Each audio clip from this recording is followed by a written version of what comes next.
Hello, everybody. I am Lisa Ann Robertson. I'm the chair of NASSR Science, Medicine, and Psychology Caucus, and I'm also an associate professor at the University of South Dakota. So I just want to welcome everyone to our maybe first virtual event of the year. It's titled Romantic Disability, and we are all very glad that you are here. If you are not a NASSR member, this is like the plug. If you're not a NASSR member, please join or renew your membership. Our members are the ones who sort of keep the conference and the journal going. And then just another quick housekeeping note, which is actually gratifying. So apparently the event is quote unquote sold out on Eventbrite, but since there's no charge, if you know people who were hoping to attend, just send them, if they're NASSR members, send them to their email, because Chris Bundock, who's hosting and providing the tech, has sent a link to the NASSR listserv on how, a link that gets you into the meeting, or you can just send them the link yourself. So we have 3 panelists today who will each speak for about 20 minutes. And I'll introduce them right before they each give their presentation, and we'll hold questions and comments until the end. And then after we've heard all the presentations, we'll open the floor for discussion. So if you have a question or a comment, please feel free to turn on your camera and raise your hand so I can call on you, or you can also type your question into the chat, and I promise I will try to pay attention to the chat. Our first presenter is Fusum Wang, who is an associate professor of English at the University of California, Riverside. He specializes in British Romantic literature, disability studies, and the medical, health, and humanities. At UCR, he is co-director of the Medical and Health Humanities program and is currently a PI on a multi-campus grant called Abolition, Medicine, and Disability Justice. He's the author of 2 monographs, A Brief Literary History of Disability, published by Routledge in 2022, and The Smallpox Report, Vaccination and the Illness Narrative, published by Toronto Press in 2023. His presentation is entitled Idiotic History, Lucy Aiken, Idiocy, and the Birth of Historical Fiction. So with no more from me, I'm going to turn it over to Fusum.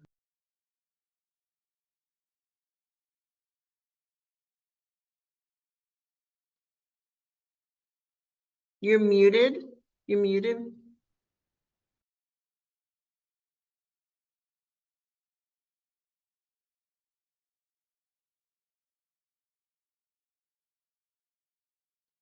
There we go. Okay. All right. Is that better? Okay. Let me get the speaker window up. Okay. There we go. Let me get everything. Sorry, there are technical difficulties today. There's a there's a title change. I realized there was the word idiot twice in my title. So it's now called History for Dummies, Lucy Aiken, Idiocy, and the Birth of Historical Fiction. So today I'll be talking about Lucy Aiken, and specifically about her Epistles on Women, published in 1810. So this is part of a larger essay that's due to come out later this year or early next year. And I've presented various parts of that larger argument at ICR and MLA. So I'm just, there's going to be a brief recap here. There are essentially 3 arguments in the larger argument that I want to make about Aiken. The first is about Aiken's biographical interest in the construction of idiocy. The second is about how that interest led her to develop the narrative protocols of historical fiction, even before Walter Scott. And the third is about how her historical fiction grapples with the ableist legacy of Wollstonecraft's foundational feminism. I presented parts of the first 2 arguments. Sorry, there's the third argument there. I presented parts of the first 2 arguments at ICR and MLA respectively, so I'll use this occasion to talk a little bit more about that third argument. And since I assume no one's like following these arguments around, I'll give those recaps of the ICR and MLA papers before concluding with that third argument about Aiken's response to Wollstonecraftian feminism. So argument number one about idiocy. So I'll begin with an illustrative episode to introduce Lucy Aiken, an English poet and historical writer who has yet to reach the academic mainstream despite the efforts of feminist critics in the late 20th century to recover and center the works of Romantic women writers. A quick search through the flagship journal of Romantic Studies, European Romantic Review yields Shirley Tung's illuminating essay on the scriptural authority of Aiken's biblical revision in Epistles on Women, Bruce Graver's fascinating detective work on Aiken's critical marginalia to her copy of Biographia Literaria, and an array of secondary references to Aiken, Aiken sort of focused on the wider network of the famous Aiken family. In the 33 volumes of this prestigious journal, her work features centrally only once in Graver's 2010 essay and then again in Shirley Tung's 2020 essay. Perhaps Aiken's place in the Aiken-Barbeau circle can partially explain this disappearing act. Her father was John Aiken, medical doctor, surgeon, and biographer, and her aunt was Anna Letitia Barbeau, whose poetic genius may have overshadowed her nieces. In Aiken's posthumous memoirs, published just after her death in 1864, she gives an account of what it was like to grow up in this family of overachievers. Quote, "As my father removed from Warrington when I was only 3 years old, and although I still retain some distinct recollections of it and of persons whom I knew there, I'm not able clearly to trace any part of my after character to impressions stamped on my mind at this early period. One circumstance, however, rests strongly on my memory. My father's mother, who lived in the house with us, made some attempts to teach me to read. The extraordinary precocity of my aunt, and that's Anna Letitia Barbeau, and my eldest brother had perhaps rendered her unreasonable in her expectations of progress. She called me little dunce. The reproach sank deep, and its effect was certainly unfavorable. It did not rouse me to further exertion, for I had already done my utmost, and it filled me with a sense of incurable deficiency. How soon may the tender spirit of a child be broken and its faculties permanently dulled by such treatment?" Lucy Aiken was born in 1781, just as Warrington Academy was about to be formally dissolved. The Aiken family had an outsized influence at that prominent dissenting institution, and in this passage, Aiken imagines that her father's removal from the public sphere of his teaching position should have made a huge impression on her 3-year-old existence. Instead, the only early childhood impression was how her paternal grandmother derisively labeled her little dunce because she couldn't match the reading precocity of Anna Letitia Barbeau, her aunt, and her eldest brother.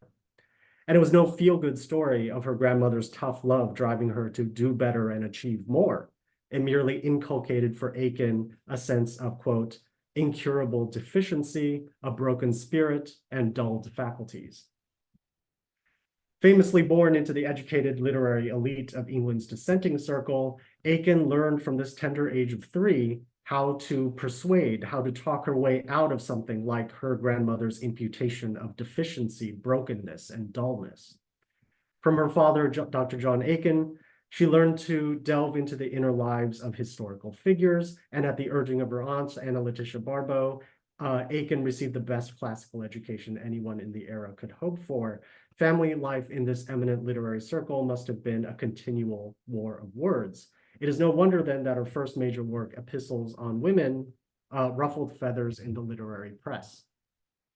In an 1811 issue of the Critical Review, an exasperated reader of the long, pugnacious poem lamented, quote, "We are sorry that Miss A's indignation at the supposed humiliated condition of her amiable sex should have led her into this pert and inconclusive style of argument, which evinces anger without power. She should have recollected that there is no spectacle more ridiculous than impotent rage." The critical reader also singled out Aiken's memorable characterization of the biblical Adam as a, quote, moping idiot to be, quote, in very bad taste. What this reviewer calls impotent rage and tasteless calumny against a sacred text, however, has turned out to be Aiken's most powerful and enduring image. All right, so argument 2, moving right along. So for those biographical reasons, I argue Aiken was keenly interested in the power of labeling someone dull or dense, a dunce or an idiot. As she searched backwards through recent literary and philosophical history, she must have come across two gendered tropes that clustered around the idea of idiocy. The first can be found in the Wordsworth-Coleridge circle, and specifically in the image of the idiot boy and his mother. And Emily has done wonderful work on Wordsworth's Idiot Boy and Southey's The Idiot. So I'll mostly refer you to her book, The Wordsworth-Coleridge Circle and the Aesthetics of Disability. Wordsworth's Johnny Foy has a kind of wholesome idiocy that's nurtured by his loving mother, Betty Foy. Quote, "The cocks did crow to who, and the sun did shine so cold." Southey's Ned, however, is a Norman Bates-like psycho whose idiocy tragically delays his recognition of his mother's death. Quote, "Why, mother, do you look so pale, and why are you so cold?" In both cases, the takeaway, specifically gendered image is of an innocent, naive boy and his loving mother who suffers and sacrifices for her neurodivergent son.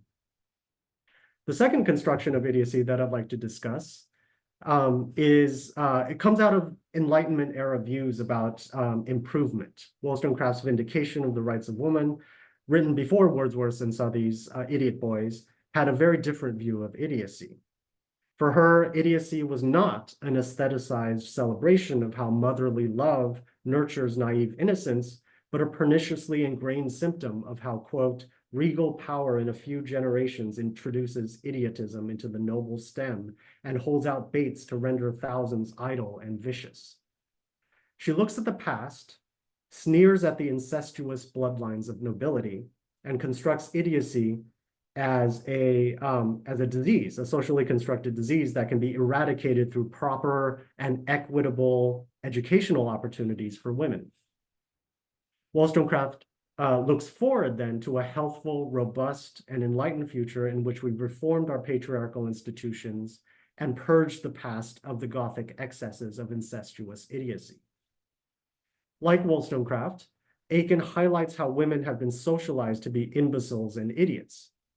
Early in Epistles on Women, Aiken's couplets, meant to send up the splenetic misogyny of Alexander Pope's Epistle to a Lady, shows how the cultural demand for feminine beauty leaves behind only characterless husks. Quote, "But eyes, alas, grow dim and roses fade, and man contemns the trifler he has made. The glass reversed by magic power of spleen, a wrinkled idiot, now the fair is seen."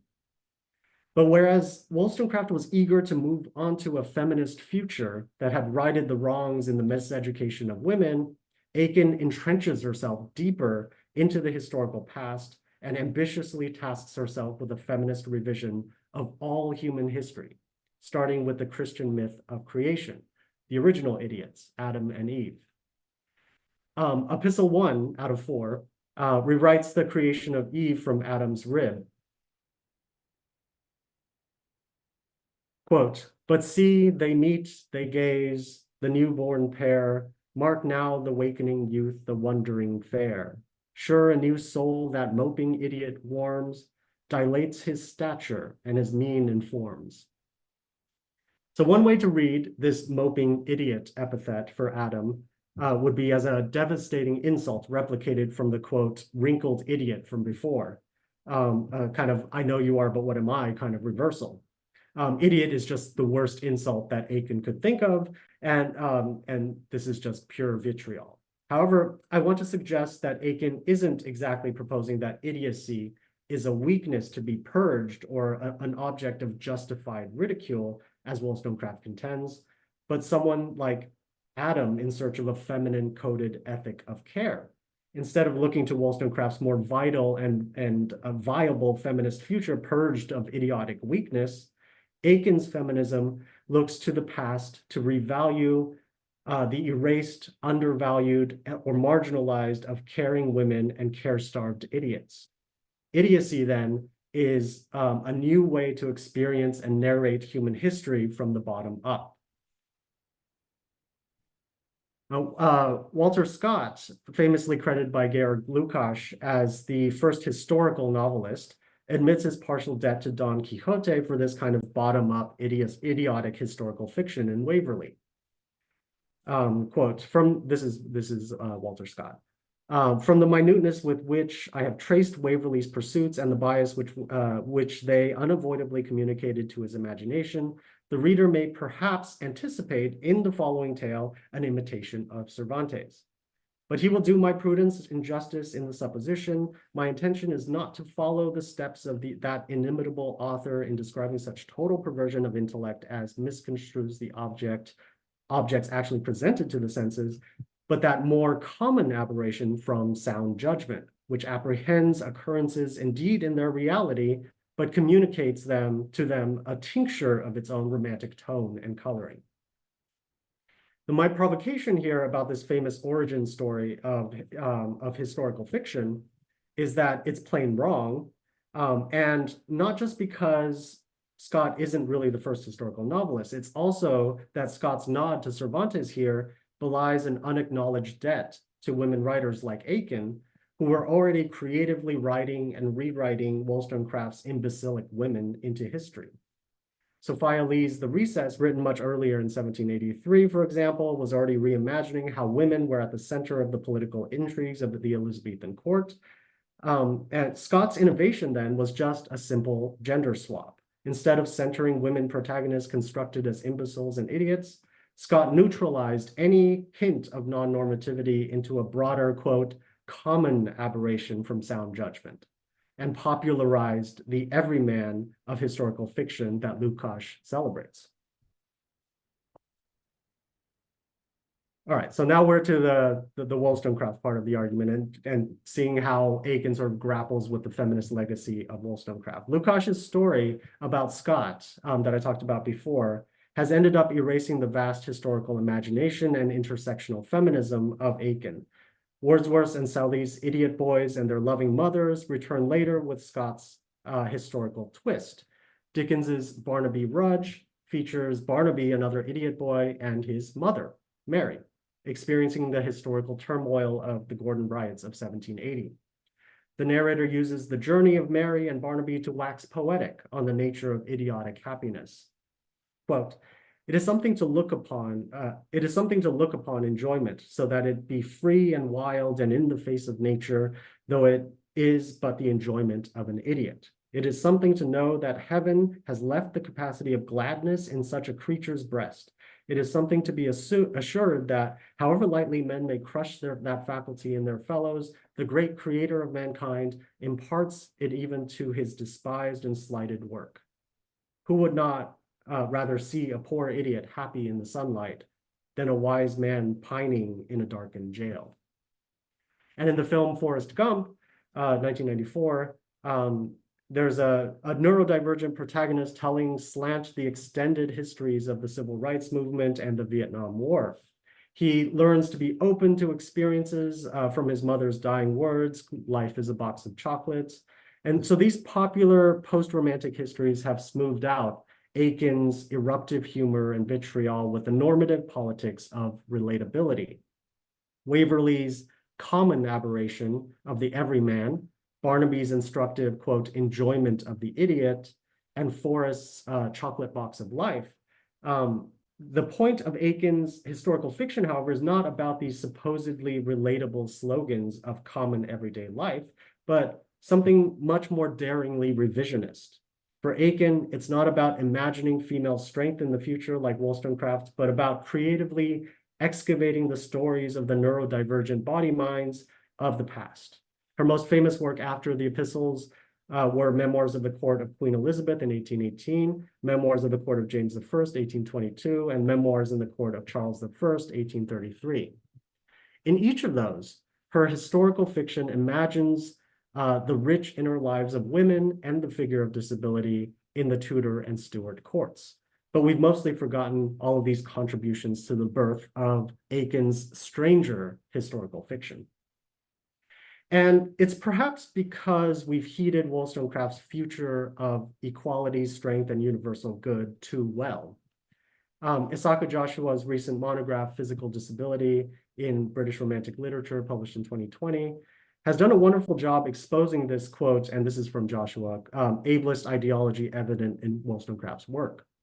In this view, Wollstonecraft imagines a revolution in the equal education of women beyond mere accomplishments and marking a progressive future for both sexes to participate robustly in civil society.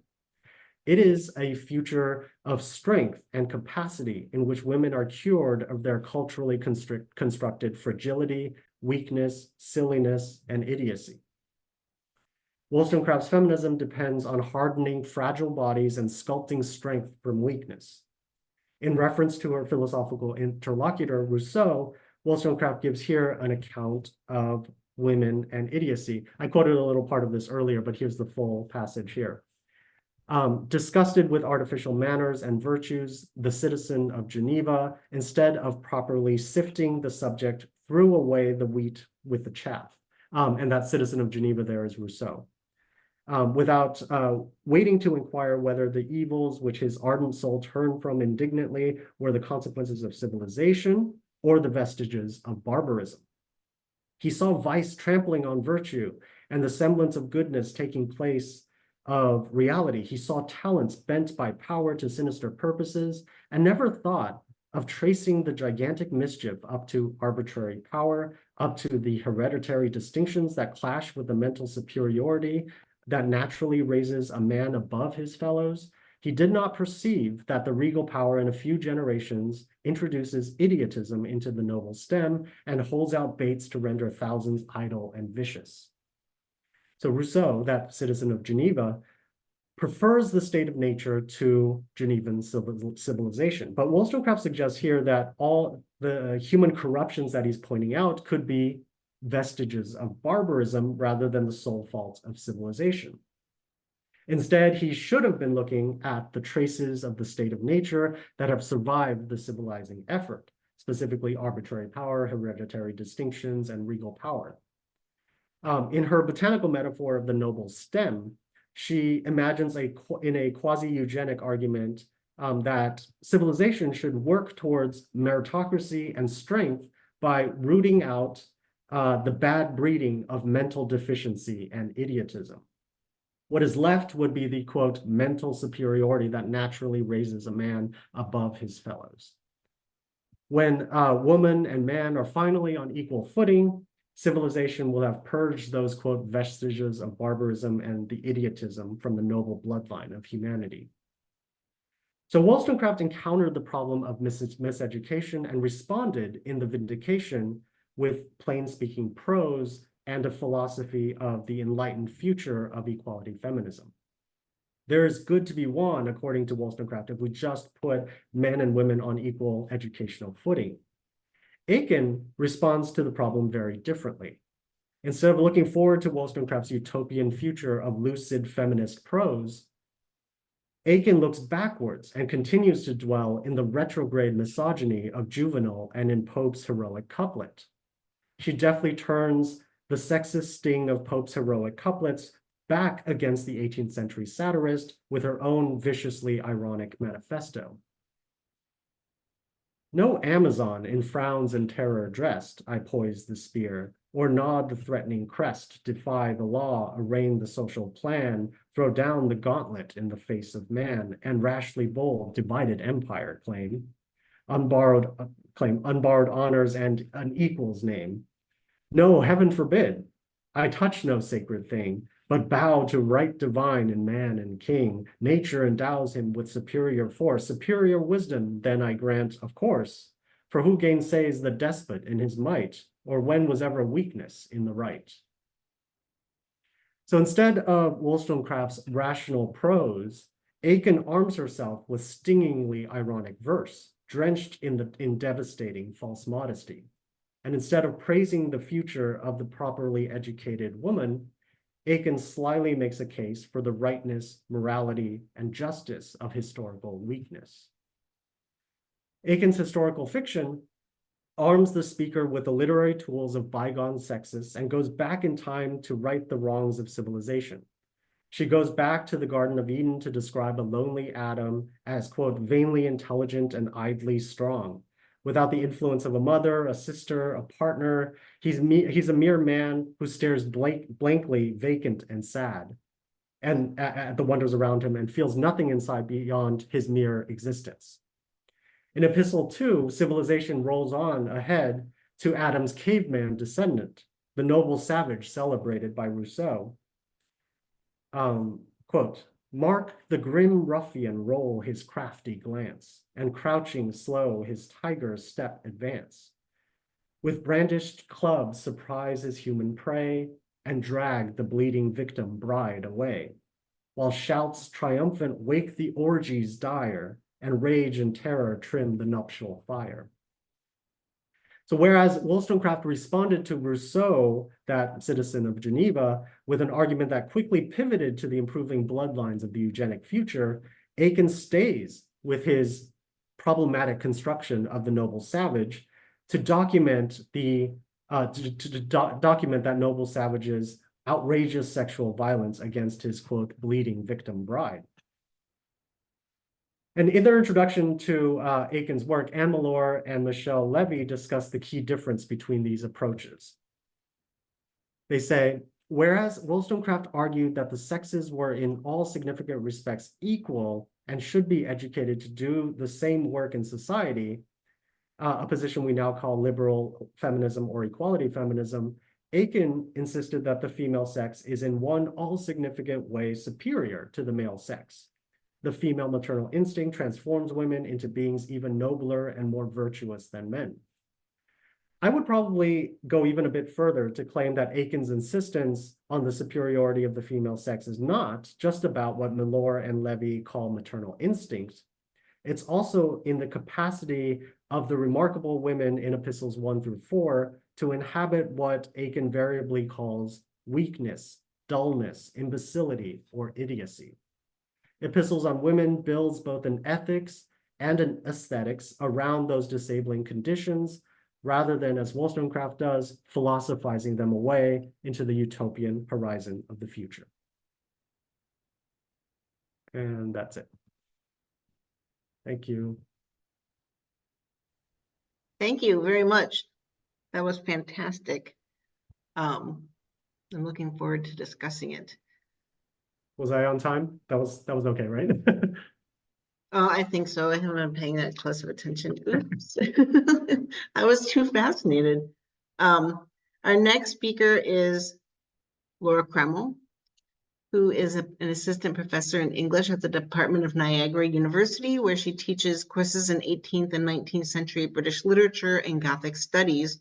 Her book, Romantic Medicine and the Gothic Imagination, Morbid Anatomies, was published in 2022, and her co-edited collection, The Palgrave Handbook to Horror Literature, was published in 2018. She publishes widely in the area of Gothic studies, health humanities, disability studies, death studies, and horror film. Her presentation is entitled Crumbling Castles and Fragmented Tales, Impairment and Disability in Gothic Romantic Narrative. Turn it over to you, Laura. Thank you. And so what I've essentially done here with this talk is smash together two projects that I'm working on right now. So it's going to be a little bit more speculative and maybe a little bit less polished than the other talks today. Crumbling Castles and Fragmented Tales, Impairment and Disability in Gothic Romantic Narrative. Texts that fall within the Gothic tradition have a contentious, complex, and contrary relationship with disability. At the same time that they're guilty of demonizing some characters with disabilities and victimizing others, their fixation on otherness and how it's constructed makes a space for such characters that is not found in other literary forms, particularly in the 18th and 19th centuries. What work does that space do? That is the question. Gothic fictions have themselves been referred to as deformed, sick, mad, and dangerous, classifications often extended to their authors and which were not limited to the age in which they were published. One text I'll be mentioning at the end of this talk, Melmoth the Wanderer, was referred to as a gigantic but beautiful freak. We might speculate then that fictions classified as other in such physical terms might value bodies like themselves differently than mainstream culture. Despite correct accusations of the Gothic being a conservative mode in which the monster is always destroyed and the heroine saved, the Gothic tradition also has this potential to value unvalued experiences, ideas, and bodies, even if temporarily, by giving them a position of power within the narrative. Whoops. As Sarah Wasson has pointed out about both medical and disability experiences, the Gothic values and voice of the negative experiences in both arenas complicates the dangerous bias of medical perspectives, identity politics, activism, and even literary criticism. She writes, the Gothic's preoccupation with distress can itself be a useful counter to forms of positivity that can lead to excluding some people's experience of disability and chronic illness. Furthermore, since the Gothic is characterized by specific idiosyncrasies of space and time, it can be deployed as a highly situated mode indicting particular maladaptive environments and the suffering which these spawn. And Sarah Wasson articulates the same idea in a number of her publications, and I always kind of include them as a reminder that negative experiences are valuable in ways that we don't often recognize. I'll be talking more about unique Gothic environments in this talk, but not to indict them. Instead, I'm interested in cases in which environments considered to be dangerous, nonsensical, and mysterious, all undesirable, and the barriers they create for able-bodied characters become subversive sites for disability access. In such instances that I'll discuss, disability, or more accurately, deformity in some cases because it is primarily visual, appears to cause little negative experience, instead refreshingly contributing to the struggles and distress of those accustomed to worlds built for their bodies. In a passage with seemingly endless critical implications, Rosemary Garland Thompson has said that we will all become disabled if we live long enough. I will argue that this is noteworthy for the Gothic in two senses. First, it is a sentiment that implies a privileging of the future, a future completely unknown and certainly not guaranteed. This seems irrelevant to a tradition fixated on the past, so much so that it rarely looks forward. Yet second, if we live long enough sounds downright sinister. And the Gothic says it is. So I will end this talk by moving from the spatial to the temporal architecture and the ways in which the Gothic stretches, conflates, compresses, and discombobulates time, including human lifespans. While architectural deformity has implications for the body, temporal deformity has implications for the mind and illness of the mind, like dementia, which is a new thread of research for me, very kind of half-baked at this point. So it's just kind of slipped in at the end. Sorry, my slides are not moving properly. There we go. The Gothic begins with a castle, and I often find it useful to go back to the first Gothic castle, the Castle of Otranto, when tracing a theme through this highly adaptive literary tradition. Ideas that start with Walpole tend to stick and become part of the foundation. And of course, architecture was the preoccupation that led Walpole to this particular literary castle, as work on his own Strawberry Hill house ebbed and flowed. He claims he dreamt of the space before building it with words, and his preface remarks on the reality of the space based on these descriptions, though some critics disagree on the reality of those spaces. The architectural space of Otranto seems impossible at times, but mundanely real at others. And Michael Gamer has remarked on his ability to build in his reader's imagination when an architect cannot build in reality. This potentially impossible architecture, like the Gothic's impossible spaces, interactions embodies, is one of the tradition's strengths rather than a fault for these critics seeking to find Strawberry Hill House in Otranto. In other words, I'm arguing that the lack of reality in the space is actually a strength rather than trying to find that it's replicating a real space. If the architecture is free from restriction, it therefore is free theoretically from restricting those who interact with it.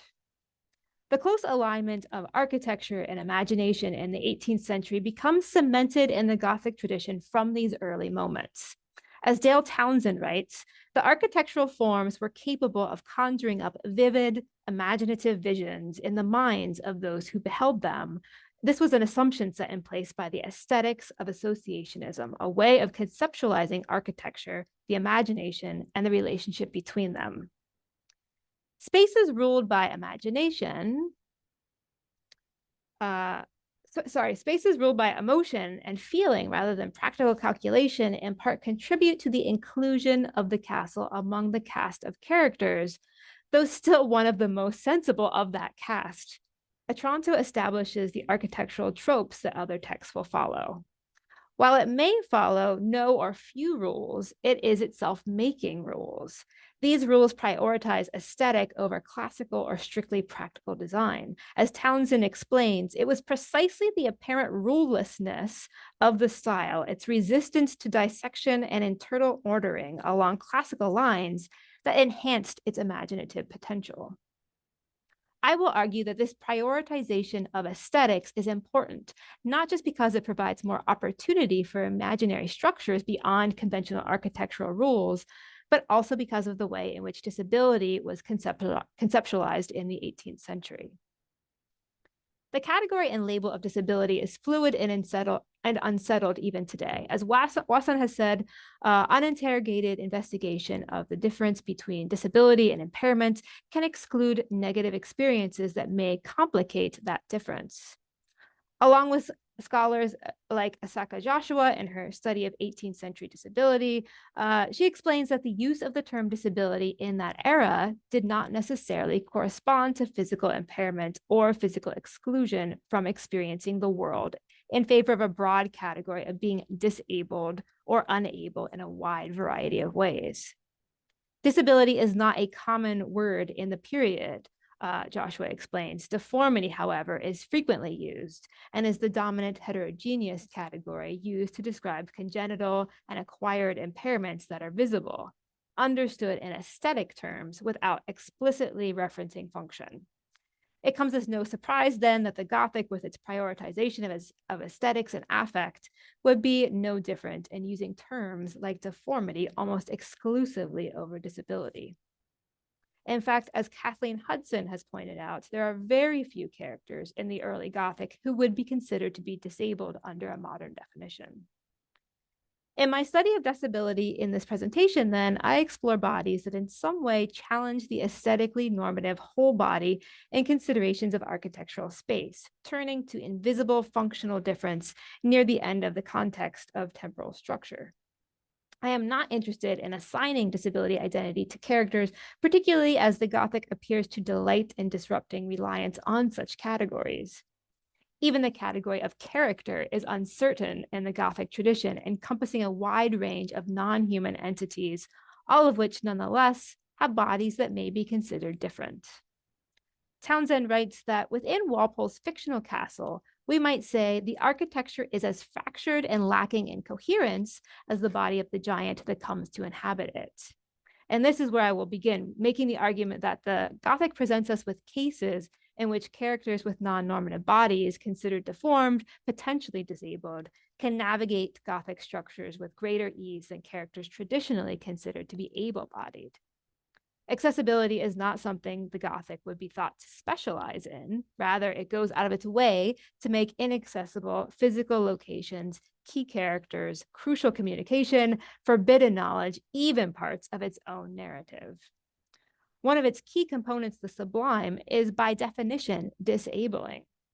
Yet if we look at physical space, we might begin to notice which bodies find unnavigable spaces the easiest to access, and those bodies are not typically considered to be whole or able. As Townsend says in the previous example, the architecture mimics bodies and vice versa, providing them an advantage over bodies typically able to navigate the world with relative ease. Otranto is full of bodies that take up space and narrative, ill, anxious, and oversized bodies. Jason Farr has convincingly argued for the central presence of disability, largely through Conrad's chronic illness, as well as queerness throughout the text.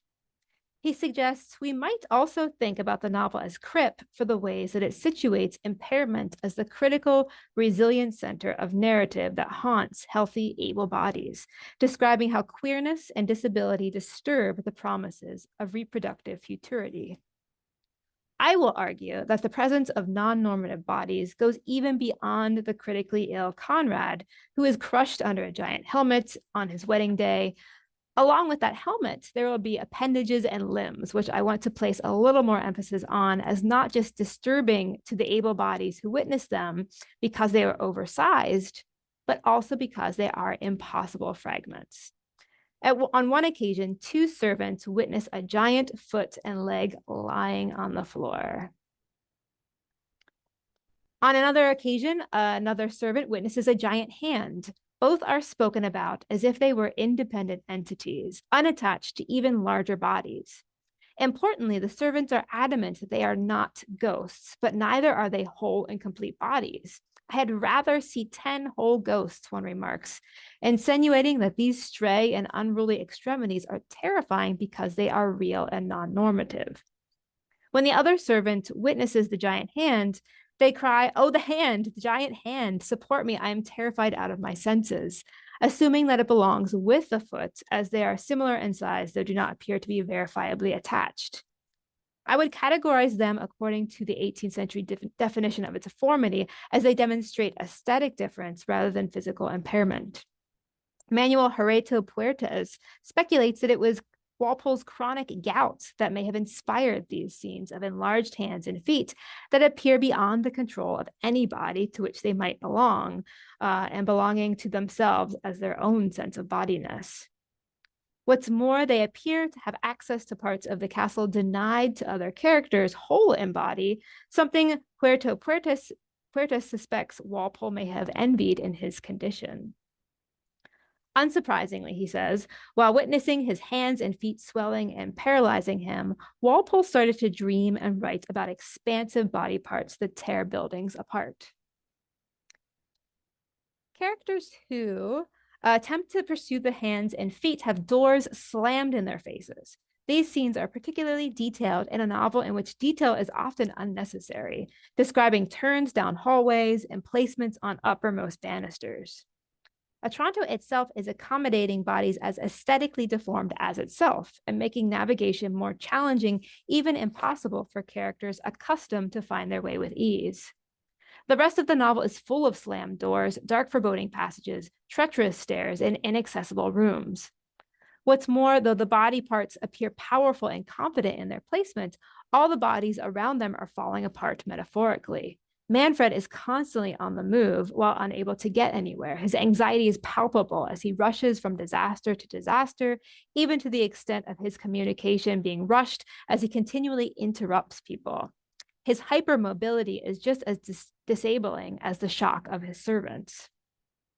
While I would not categorize the hand and foot as outright disabled, I am interested in the ways they challenge notions of bodily wholeness and aesthetics by causing extreme distress to the point of shutting bodies down.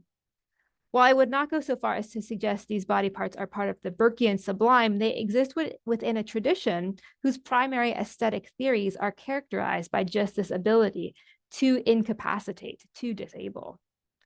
Their ability to navigate Gothic spaces inaccessible to able bodies, along with the disabling hypermobility of the novel's villain, become repeated tropes in Gothic works further into the Romantic period that adopt the same types of deformed architecture and bodies.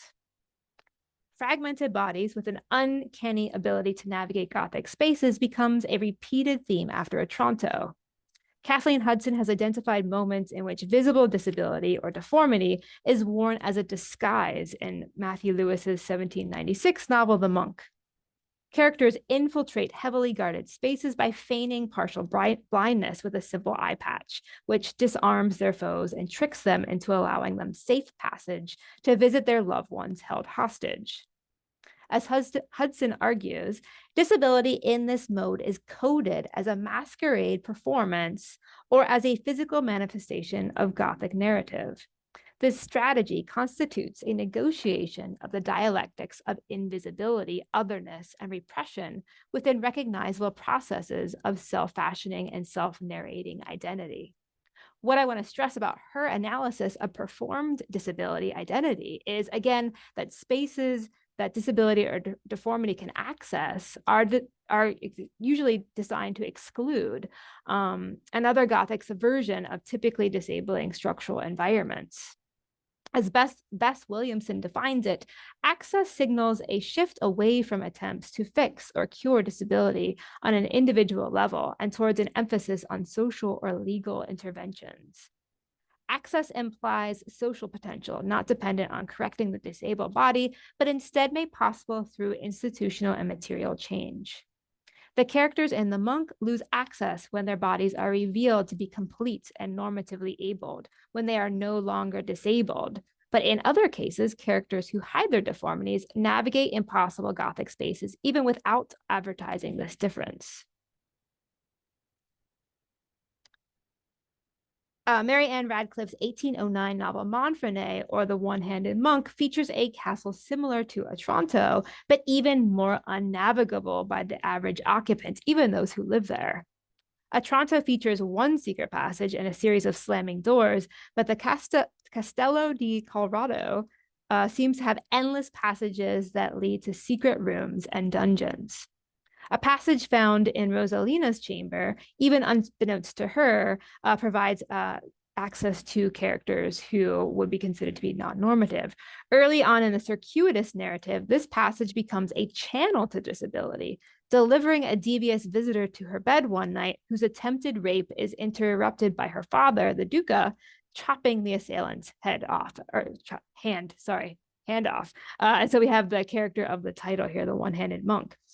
Though the man escapes, navigating the castle with ease as the Gothic other, it is remarked, at any rate, it will be easy to recognize him again, should he be anyone belonging to the Castello, and which I should almost conceive to be the case by his being so well acquainted with the private passages of it. So there are kind of two things in that quote. They're expecting him to be well recognizable because of his missing hand, and also they're acknowledging that he is very well acquainted with the passages.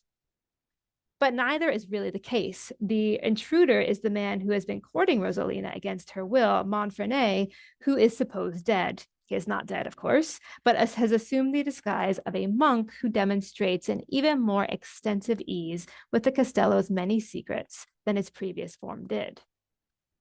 Grimaldi, which is the name that he takes on as this monk, goes about manipulating characters through his role as their confessor, and inexplicably, no one recognizes him as Montfrenet or notices that his hand has been amputated, suggesting that it causes him no impairment or disability, but is purely a visible deformity he manages to hide.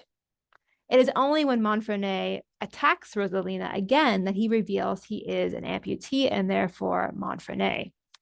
The fact that Montfrenet's hand shows up again in unexpected places in the Castello, having originally been thrown out a window, elicits the same response as the servant in Otranto, as both it and the body to which it once belonged can navigate those halls as no one else can. Having gained power as an othered body, the different, fragmented, deformed, impaired body is not disabled by the Gothic environment, but rather hyper-abled. It is the able-bodied normative body that is at a disadvantage. And so here's kind of the section that I'm really still working on as a new project, the temporality and thinking about illnesses like dementia. This subversion of access is not limited to bodies. As I mentioned, there are ideas that are, as I said, these are ideas in development, and I want to briefly turn to this other tangential idea still in the works. Just as bodily difference correlates to easier and more extensive access to the architectural spatial differences featured in the Gothic tradition, mental differences can correlate to temporal access to Gothic chronologies. The Gothic is full of characters who have extended their own lifetimes, voluntarily or not. And while their bodies do not change, I'm interested in what happens to their minds, particularly their sense of time and narrative, and the type of access to narrative timelines available when considered through a critical dementia studies lens. The title character of Charles Maturin's Melmoth the Wonder is a quick example. Characters regularly encounter unspeakable horrors throughout this novel, and most do not survive long beyond them, except, of course, for Melmoth, who is immortal. He cannot die unless someone agrees to take his place. He becomes the collector of these horrors, a burden of jumbled narratives of pain and fear that strains his own identity in the here and now, making it difficult to participate in the present timeline. Yet only he is able to navigate and pass on these narratives. Not only are these stories not chronological, but they don't resolve. The frame narratives not reconnecting to their frames, getting easily distracted and lost along the way. It's hard to keep up, yet Melmoth navigates what doesn't make sense. My conjecture at this very early stage is that the Gothic tradition's reliance on cyclical, fragmented, haunting, and distortive narratives within narratives provides a supportive framework for minds undergoing experiences of illness or disability. But like the fragmented bodies commanding the halls of Gothic castles, such minds navigate the nonlinearity of Gothic narratives that infuriated critics and continue to infuriate critics.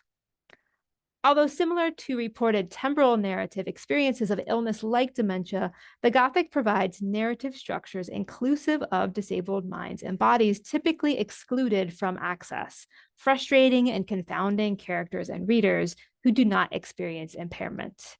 At the same time as it is responsible for vilifying difference and for imposing metaphor and narrative prosthesis on disabilities, the refusal of the Gothic to cater to the able-bodied and the able-minded places impairment in a place of privileges. And so I will just end there, and here are my references. Thank you, Laura. What a provocative ending there. I mean, the whole thing was provocative, but the ending is particularly provocative. Thank you. Our next presenter, our final presenter, is Emily B. Stambeck, and she's an associate professor of English at the University of Southern Mississippi, where she is founding coordinator of minors in disability studies and health and medical humanities. She is the author of the Wordsworth Coleridge Circle and the Aesthetics of Disability, published by Palgrave in 2016. And she is currently working on 2 monographs relevant to her talk today. One on disability and race in the long 18th century, and one on romantic disability, time and form. Her presentation is titled Rereading Romantic Disability with Race. So take it away, Emily. All right. Thank you so much for inviting me to be part of this wonderful panel today. And Laura, I started laughing when you said that you were going to be more speculative than anyone else, because I think I actually have you beat. So the end of my paper is really me testing out some new ideas that I'm working with. And so I definitely look forward to any feedback that anyone has to offer. So my paper today draws directly from one of the 2 monographs that Lisa Ann mentioned, which is provisionally titled Rereading Disability with Race in the Long 18th Century. And for those who are interested in seeing more, 2 pieces of this are imminently forthcoming, and I'd be happy to send out those citations or copies to anyone who's interested. But I also want to say at the outset that my work on disability and race is significantly informing in ways that I didn't anticipate the other monograph that I have in process, which is provisionally titled Crip Romanticism, Disability, Time and Form. And this is because I have become convinced in working on the first monograph that we simply cannot account for the emergence of modern disability or romantic expressions of disability experience without also considering race. So entangled were the 2 identity categories and the discourses surrounding them. So really both of the projects are influenced by this work I'm presenting today on race and disability. Okay, so I want to begin with an example that, because it's from Frankenstein, will be familiar to at least most people in the audience, though I hope unfamiliarly framed to many of you. And my apologies to the few of you who have heard or read a version of this reading before from me.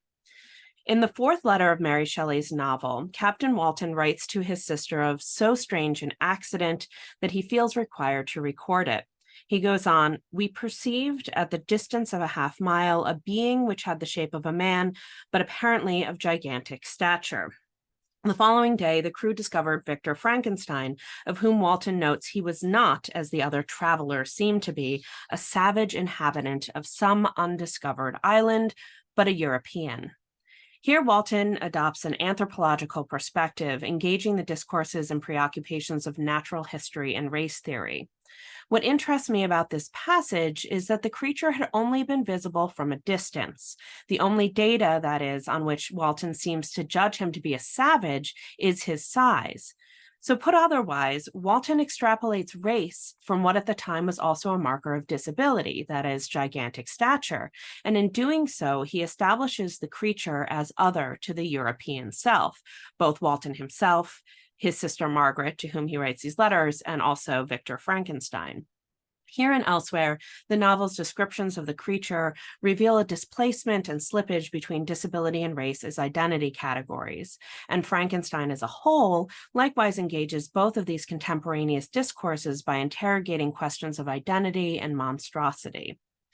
I begin with this reference to Mary Shelley's hideous progeny, in part to demonstrate that by 1818, when Mary Shelley first published Frankenstein, the categories of race and disability were entangled in complex ways.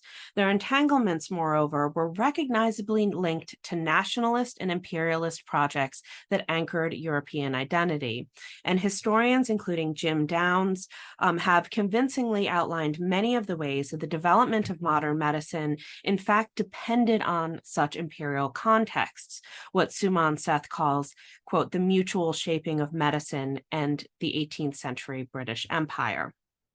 Walton is a British voyager writing to a British audience in the form of his sister, and in the fourth letter of the novel, he illustrates through his quick determination of the creature's likely savage identity, the very process by which norms of embodiment were established to the exclusion of both disabled and non-European people. It bespeaks Mary Shelley's prescience that the novel's engagements with race and disability may be said to climax when anatomist Victor Frankenstein decides to destroy the creature's mate, which he had promised to finish and which he had pursued additional anatomical education in England to make possible. Victor's rationale for destroying the mate is his fear that were he to animate the female creature, quote, a race of devils would be propagated upon the earth who might make the very existence of the species of man a condition precarious and full of terror. Here, Shelley's novel registers and invites readers to critique strains of thinking that would grow into later 19th century eugenic approaches to disability and race. And a quick note here, I think the 1831 edition of Frankenstein is much more incisive in its approach to disability and race.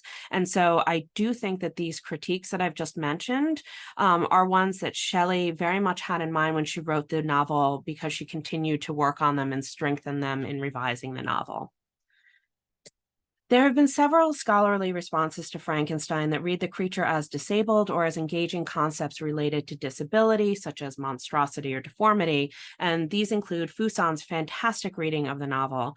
Frankenstein likewise has been read in various contexts related to race, and the creature has been interpreted as representing various non-European cultures and figures. But letter 4 of the novel demonstrates that we can, and I think must, interpret the creature as simultaneously disabled and non-white, or as suggesting the complex conceptual relationships between disability and race. And before I move on, I want to note that importantly, the creature is not singular in embodying so complexly the entanglements of disability and race. Spectacular historical figures in the late 18th and early 19th centuries function analogously. Their disability and cultural otherness fundamentally intertwined. These include Charles Byrne, the so-called Irish giant, advertised as the very same height as the creature was in the novel, 8 feet tall. They also include Saartjie Baartman, the so-called Venus Hottentot, whose diagnosis, steatophagia, existed solely to pathologize African women whose shape deviated from European norms. They also included Three-Fingered Jack, Jack Mansong, as well as the fictionalized accounts of Three-Fingered Jack who appeared on stage and in William Earle's epistolary novel, Obi.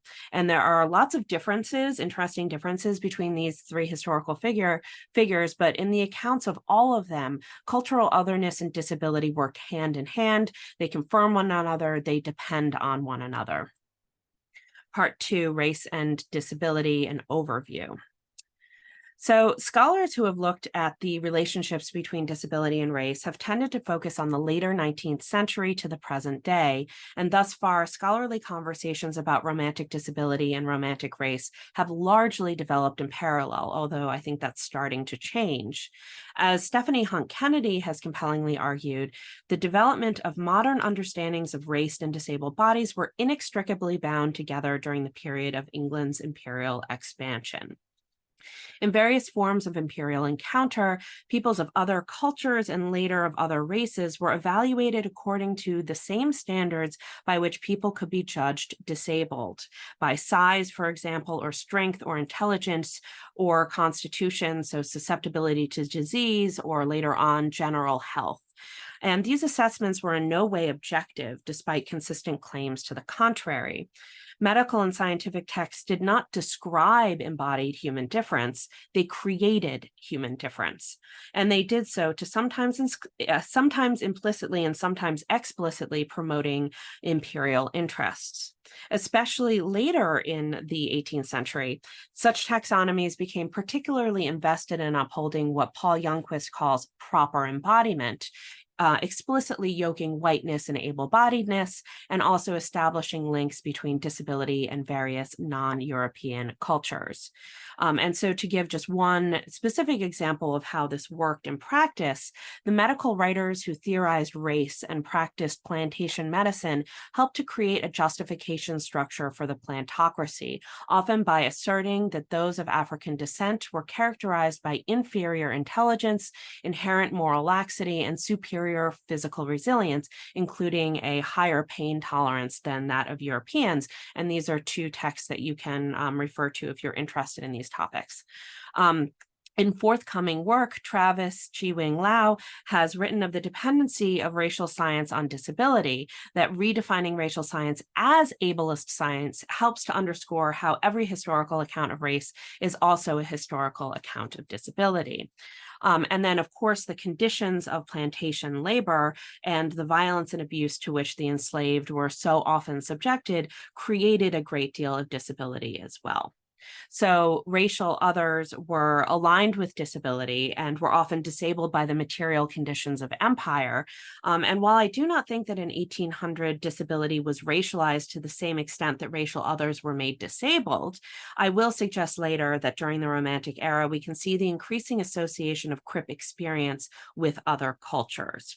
And so I want to repeat my main contention today, which I also aim to substantiate in my present and future work, which is that one cannot actually understand romantic disability without also examining romantic race, and one cannot understand romantic race without also examining romantic disability. Okay, so on to travel narratives. I want to get into some more literature here. Anthropological and ethnographic narratives, like Captain Walton's initial description of the creature, appeared in various forms over the course of the long 18th century. These travel narratives are a site for the consolidation of British norms of embodiment, increasingly aligning white European embodiment with generalized health and able-bodiedness, and non-European peoples with various forms of disability. But I want to hone in on features of travel narratives that had other, and I think profound, impact on romantic conceptions of disability, because I do want to go back to some romantic canonical poetry at the end. And that is that travel narratives also tracked, or at least claimed to track, differing cultural responses to disability. Divergent attitudes towards disability, this was one way in which travel narratives could establish the alterity of other cultures, and I'll explain what I mean by that in a moment. But more fundamentally, such accounts demonstrate the cultural contingency of ideas of and attitudes towards disability. And contemporary disability studies and our very idea of modern disability itself hinges on this recognition that interpretations of human variation are not natural and immutable, but rather are largely determined by context and are subject to sometimes significant revision. And I've just given a representative example on the slide here. So now into my example, which is from Afroben's Orinoco. I want to start at the beginning of the long 18th century and then bring us forward to Romanticism once I think we can see sort of the impact of these kinds of narratives being in circulation for so long as they were. Aphra Ben's Orinoco contains an example that I wish we had the time to look at in greater detail, but briefly, Ben's narrator and the titular African prince Orinoco visit an indigenous community in Suriname and become acquainted with their warriors and their leaders. By custom, these men have engaged in a contest for military command that required them to dismember themselves, that is, cut or remove facial features like their noses or ears or lips. These contests could result in death, as Ben's narrator notes. And she describes her horror and Orinoco's wonderment at their resulting disabilities. But in the indigenous culture, warriors' culture, by contrast, these dismemberings actually signaled esteemed status. They were the indelible bodily marks of the leadership qualities by which the warriors had earned their social position. Ben's narrator establishes the relative superiority of her British views as significantly more rational and civilized, and perhaps even more natural in her eyes than those of the indigenous warriors. So in Orinoco, the indigenous culture's otherness is significantly dependent on the fact that it views the warriors' disabilities as a basis for respect rather than exclusion. Attitudes towards disability become a way of cultural or a mode of cultural differentiation. And yet, more fundamentally, this passage hinges on the idea of cultural contingency itself and introduces the reader to a culture in which disability may actively be sought and interpreted as a sign of strength and power. So even if it's saying this isn't the way you should see disability, it is also showing this is a way you could see disability. It's opening up that possibility. And bringing us to our end of the long 18th century, this is also a context for reinterpreting frequent and various accounts of African scarring practices, including those that Equiano mentions in his interesting narrative. Equiano's language importantly shifts as he describes these practices. He writes in a single passage that the people ornamented themselves with scars, but also that they thus disfigure themselves. And the first description flags these scars as an aesthetic representation of the Igbo culture, whereas the second, which is targeted at Equiano's British audience, identifies the scars as disability. And again, this text helped to construct British norms of embodiment, but at the same time exposed a British audience to the idea of the cultural contingency of disability, as well as the idea that what might appear to be a disability to British eyes could be assessed as, in fact, a marker of beauty and culture in another context. So I couldn't help myself, sorry, Fusan, I couldn't help myself but return to the idiot boy. Disability studies scholars often say that once you start to look for disability, you start to see it everywhere. This is what happened when I started to look for romantic disability in literature as a graduate student. And now that I'm looking at disability and race together, I'm also starting to see race and empire in nearly every place I have or can identify disability. And in some cases, I'm realizing that I want or even need to revise my readings of many texts that I thought I had known well. And my example here will build on what I've just been talking about how travel narratives fostered a sense of the cultural contingency of disability, but also that they offered alternative perspectives on disability that I believe romantic authors could and did capitalize on. So I'm not actually taking us to the poem, but rather Wordsworth's defense of the poem.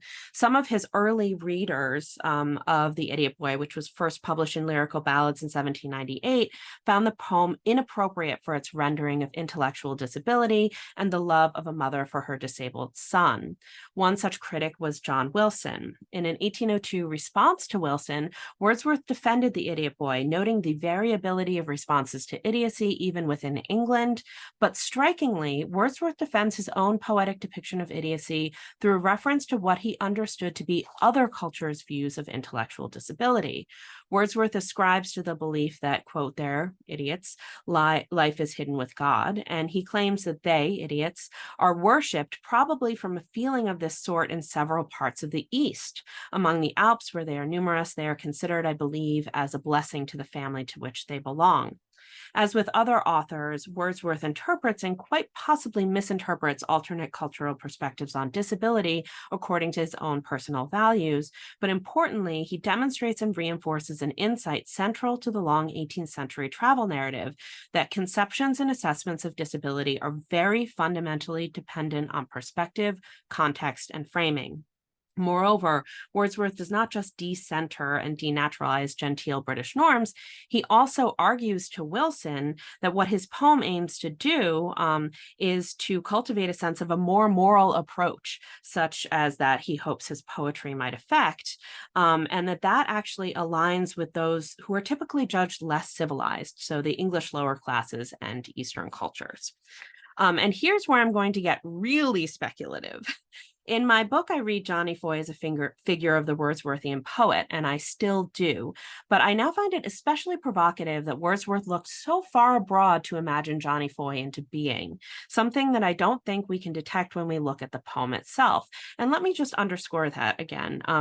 By his own claim, Wordsworth needed to look far beyond Britain to re-envision idiocy. And this seems to me to also help explain why so many of his contemporaries, including friends like Coleridge, objected to the poem. That is, it did not reflect their cultural values. And to get even more speculative, and some of you already know this, but I have begun to read Wordsworth himself as neurodivergent, not because I want to associate him with a 21st century diagnosis, which I don't think is responsible, but because in the prelude, he writes about his mind and his brain in ways that make it clear to me, at least, that he thought of his own cognition as deviating from then dominant norms. And I'm going to give you two quick examples from the prelude, chosen in part because Wordsworth links them here with his identity as a poet. So this non-normative cognition that I think he describes is a specific form of non-normative cognition that he associates with the poet and with his identity.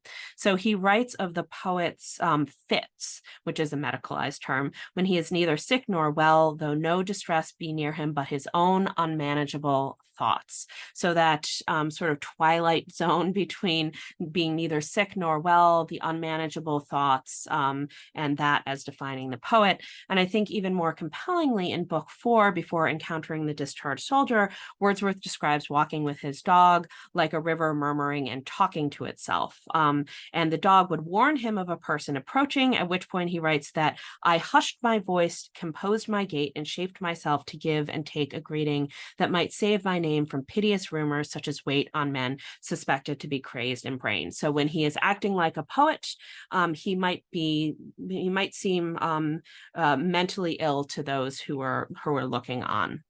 And there's more, but I hope that this will do to quickly show that I have some evidence, at least, for my reading of Wordsworth as self-identifying as neurodivergent. And I bring this up now because if we do read Wordsworth as at least possibly neurodivergent or as claiming that kind of an identity, I think this can help to account for his and his sister's Dorothy's joy and even affinity for Johnny Foy, the idiot boy. Both wrote on multiple occasions of the joy that the poem gave them. But I also think that it suggests the possible importance of Wordsworth looking to other cultures to identify alternate possibilities for understanding neurodivergence, that perhaps he could not find those views within his own culture and had to look abroad in order to not just find a vision of idiocy that he could encode in the idiot boy, but that perhaps this also reflects on Wordsworth's views of his own cognition. So I have a lot of more work to do to connect all those dots, but I hope that you can provisionally go with me at least a little bit. So very, very quickly, in these contexts, I also see it as very understandable that when in ill health and medicating with laudanum, Coleridge's imagination brought him to Xanadu. We can look at this pretty picture instead. I think we can better understand the defensive of De Quincey's nationalism and xenophobia and the pervasiveness of his references to other cultures and confessions, and the increasing isolation of disability, association of disability in non-European cultures and races, and the increasing association of particular forms of normative embodiment and Britishness meant that disabled authors might look beyond Britain's shores to explore their own body minds. In some cases, other cultures offered or were imagined to offer more positive assessments of disability, but even when they didn't, other cultures, as they were imagined, offered spaces in which normative British assessments of disability were understood to not hold sway, to not apply. So these spaces beyond Britain's shores, were spaces for the play of crip time, crip forms, and crip voice. Thank you. Thank you, Emily. This certainly opens up a whole lot of ways of thinking about things that I haven't thought about that are really incredible. We have a little bit of time left for questions or comments from the audience, as it were. So if anybody has any questions, you can, if you want, you can just unmute yourself and ask, or I can call on you. You raise your hand.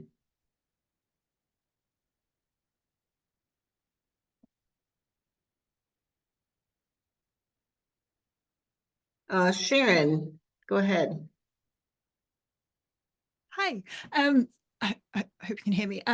Thank you so much for all the papers. It was really, really interesting. And I have a question for Laura, if that's all right. And I'm really sorry, I'm not very good at live questioning, but I'm going to give it a go because my brain is buzzing from your paper and I just have so many thoughts.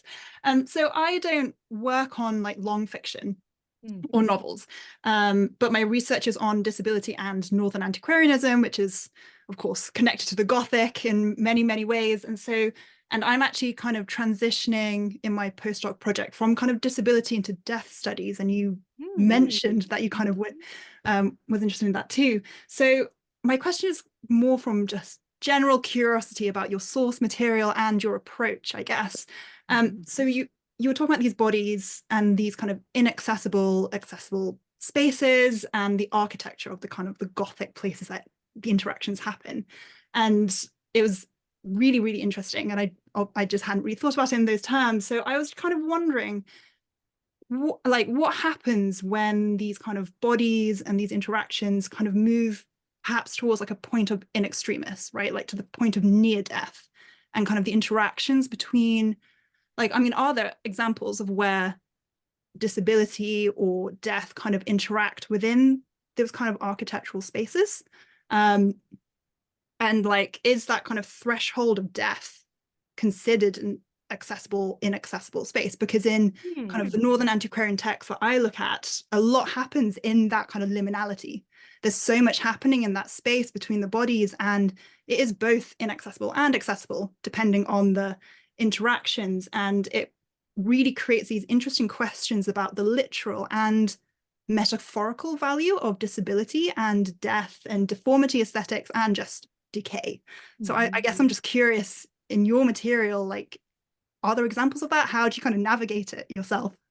That's a really interesting question. And I hadn't thought about kind of death spaces in particular, but I mean, the Gothic is full of them, right? Yeah. So, I mean, I don't know why, but the one that pops in my mind is from the monk, probably because the monk always pops in my mind. But we have so many characters both trying to accept these crypts, and we have only particular characters who can access them. And I have not looked at those particular points of access through a disability studies lens. So I'm wondering if looking at it in particular, distinguishing who gets to access those places, who doesn't, could give us some clues into that. So is that what you're kind of thinking about, like actual, like when you say spaces of death, are you talking about like crypts and cemeteries and like physical architectural spaces of death, or are you thinking more metaphorically? Well, kind of both, I guess. I mean, yeah, I think like, you know, there's kind of places where death is maybe commemorated or ritualized are really interesting. And then also, I mean, so a lot of the sources I look at, they take the Old Norse myths and then appropriate, adapt, rip apart in very interesting ways. And a lot of those poems are kind of actually in hell, like Norse hell, or kind of at crossroads, where in Norse tradition, like seeresses and prophecies happen. And it's at those moments where the living kind of come into contact literally with the dead as well. So I'm kind of thinking about both, really kind of, I think they there are just interesting differences as well. And it was just kind of curious in terms of like long fiction, how it Yeah. appears or functions, I guess. Yeah, I would say Melmoth has got to have spaces that interact, and I'm struggling to think of exact examples, but he has so many strange architectural spaces underground, a lot of them close to death spaces. I would say that would be a good place to start, although I mean it's not an easy text to navigate for like a quick read, but I would say Lewis or Maturin would be good places to look. Amazing. Great. Thank you very much. If anyone else has questions, we have Fusen. Oh, you're muted. Sorry, I'll defer. There's an audience question, so I was just gonna, Taylor? and if no one else had a question. Sure, Oh. Taylor? Please go ahead, Fusen. It's fine. Oh, really? Oh, okay. So I mean, I had a question for Laura and one for Emily. Yeah, they were fantastic papers. When Laura, you were talking, I was thinking of some contemporary examples of Gothic horror and disability. And like the two kind of poles that I see in like contemporary portrayals, there's like the Bird Box kind of Bird Box and Don't Breathe. I don't know if you know those Yep. movies. Oh yes. Yeah, okay. Where disability is used as a sort of MacGuffin for kind of like access. And A Quiet Place, on the other hand, where it actually values kind of deaf experience, and it's used in a kind of more responsible way. Yeah. Yeah, I'm wondering, like, is there that similar kind of division in how Gothic literature imagines disability and access and environments? Is it that same polarization of those two kinds of portrayals, or is there something else going on? You mean in the Romantic period or in the Yeah, in the contemporary Romantic period, like in the work that you study, is it more Yeah. on the Bird Box side, or is it more on the Quiet Place side? It's a really good question. And like I said, I'm kind of just starting to think about, especially this architectural area, in terms of I have actually published on 2 of those movies that you mentioned. So yes, those movies are very complicated. Even Bird Box, the novel, is even more complicated than the movie in terms of how it talks about disability. That's a really good question. And I would want to think, I mean, the Gothic is so interesting in the way that it deals with disability because it's never kind of very straightforward in what it's counting as disability in the way that those movies are. Those movies really fit nicely into, or at least neatly into, contemporary definitions of what we think of disability. And so like my example with the monk, I mean, disability is so performative in the Gothic. And so that distinction between impairment, disability, deformity, I think is really crucial to kind of navigating some of that, because sometimes it's purely visual, like you look like you're disabled. And so that is kind of almost more important in the Gothic because it's so reliant on visuals. And whether or not that character functions as or experiences any kind of disability, typically they don't. It seems like those characters can have access to things that other characters don't. So that's kind of a very broad response to your question. Thank you. I'll look for those articles. You have one on Bird Box and So one. I have one on Bird Box. It's in Studies in Gothic Fiction. It's exclusively on the novel. And then I have a blog post on Horror Homeroom, which is kind of like an academic horror movie blog on Don't Breathe.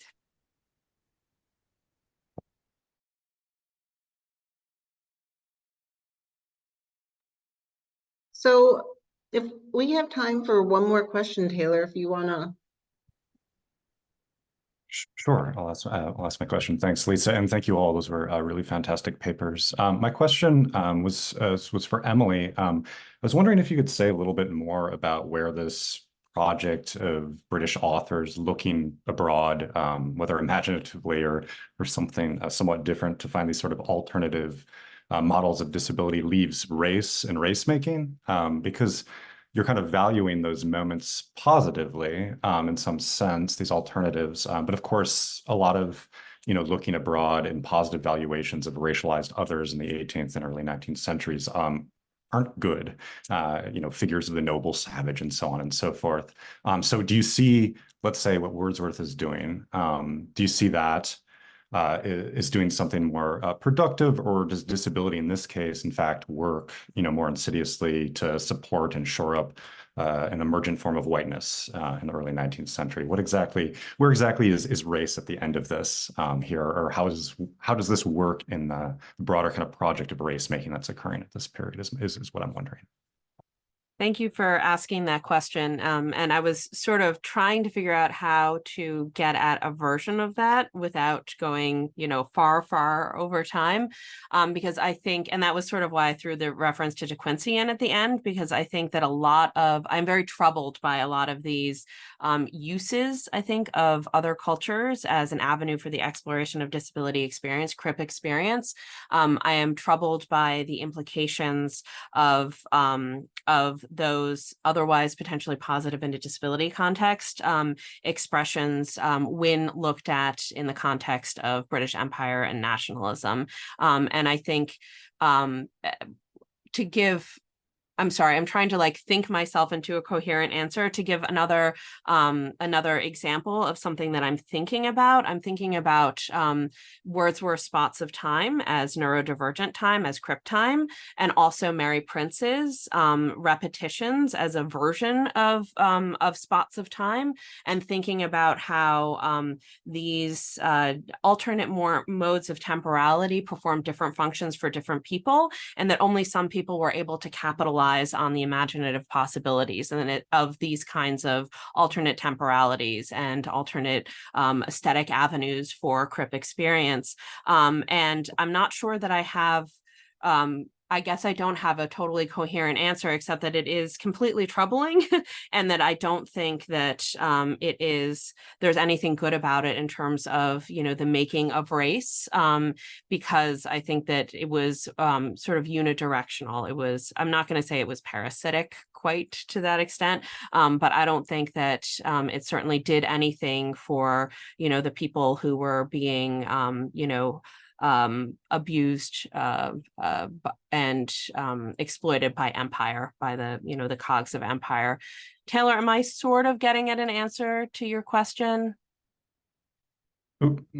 Yes, absolutely. No, that's great. And I think you hit on that idea of use, right? It's not it's entirely unidirectional. Yes. Yeah. Use, the figure of the racialized other in this project can't be good, at least to race making at some level. And I think that's why it's important for me to think about De Quincey in this context, because, I think, he's obviously very xenophobic. And I think I'm starting to see his xenophobia as partly a reaction to his own sense of disability and his own discomfort with what that might mean in terms of his Britishness and the Britishness of his embodiment. And so he might be a good figure to, think about in terms of the dynamics of some of this at play. And, Wordsworth is maybe the kinder, gentler version of that, but it's still troubling. And you have to do that interpretive work to make it mean something beyond what I think it means for the people, who are writing at that time. So I like the idea that it opens up other possibilities for thinking about other cultures that are positive, but I don't actually think that it amounted to that necessarily at that time in a meaningful way, at least. Great. Thanks, Em. Thank you. But maybe it can help us think about it more positively. Absolutely. Time. Yeah. And that's the thing that, we have these texts that present, can we get beyond seeing scars as defect, as deformity? And we are confronted with these texts from, that record these cultural encounters where at least they're claiming that, and it's true in the case of African scarring practices, that, those are marks of beauty. They're not marks of defect, right? And that is the truth. So pedagogically, I think it opens up a lot of possibilities, even if it wasn't, bi-directional or dynamic in the way that one would hope at that time. Okay, everybody, thank you so much. We're just slightly over, which is actually pretty amazing for an academic event. But I do know that we all have very busy lives. Before we thank our speakers, I just want to say the good news is that these three speakers will be developing their work and presenting at a panel at the NASSR conference in DC this year, 2024.